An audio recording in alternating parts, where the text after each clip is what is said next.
మన పురాణాల ప్రకారం శక్తికి ఉన్న 7 ప్రతిరూపాలే సప్తమాతృకాలు. వీరే బ్రాహ్మి, మాహేశ్వరి, కౌమారి, వైష్ణవి, వారాహి, ఇంద్రాణి, చాముండి.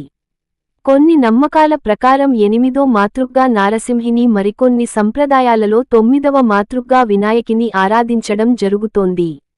దుష్టశిక్షణ కోసము, భక్తులకు కాచేందుకు ఈ సప్తమాతృకలు సిద్ధంగా ఉంటారు. వీరిలో ఒకరైన వారాహి విశేషాలు. వరాహుని స్త్రీతత్వం. పూర్వం హిరణ్యాక్షుడనే రాక్షసుని సంహరించి భూలోకాన్ని ఉద్ధరించిన విష్ణువు అవతారమే వరాహమూర్తి. ఆ వరాహమూర్తికి ఉన్న స్త్రీతత్వమే వారాహి అంటారు. దేవీ భాగవతం, మార్కండేయ పురాణం, వరాహ పురాణం వంటి పురాణాలలో ఈమె ప్రసక్తి కనిపిస్తుంది. ఆయా పురాణాలలో అంధకాసురుడు, రక్తబీజుడు, శుంభనిశుంభులు వంటి రాక్షసులను సంహరించడంలో ఆమె పాత్ర సుస్పష్టంగా కనిపిస్తుంది. రూపం. వారాహి రూపం ఇంచుమించు వరాహమూర్తినే పోలి ఉంటుంది. ఈమె శరీర్ఛాయను నల్లని మేఘవర్ణంలో ఉన్నట్లు పేర్కొంటారు. సాధారణంగా ఈ తల్లి వరాహ ముఖంతో, 8 చేతులతో కనిపిస్తుంది. అభయవరద హస్తాలతో, శంఖము, పాశము, హలము వంటి ఆయుధాలతో దర్శనమిస్తుంది.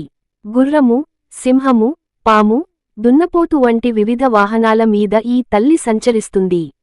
ఆరాధన. తాంత్రికులకు ఇష్టమైన దేవత వారాహిమాత.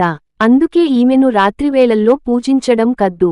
వారాహిమాత ముఖ్య దేవతగా ప్రతిష్ఠించిన కొన్ని ఆలయాలలో దర్శనం సైతం రాత్రివేళల్లోనో, తెల్లవారుజామునో మాత్రమే ఉంటుంది.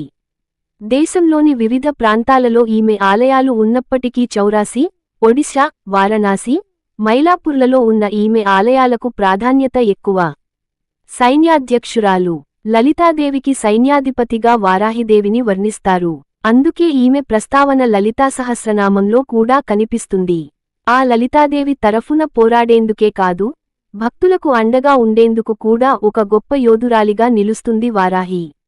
ఈమెను ఆరాధిస్తే జీవితంలో ఎదురయ్యే అడ్డంకులన్నీ తొలగిపోతాయని, శత్రుభయం ఉండదని, జ్ఞానం సిద్ధిస్తుందని, కుండలినీ శక్తి జాగృతమవుతుందని తరతరాలుగా నిలిచి ఉన్న నమ్మకం. వారాహిదేవి పేర ఉన్న మూలమంత్రాలను, అష్టోత్తరాలను పఠిస్తే సకల జయాలు సిద్ధిస్తాయన్నది భక్తులకు అనుభవమయ్యే విషయానికి. ఈ వీడియో మీకు నచ్చినట్లయితే లైక్ చేసి షేర్ చేసి కామెంట్ చేయగలరు. జై శ్రీరామ్.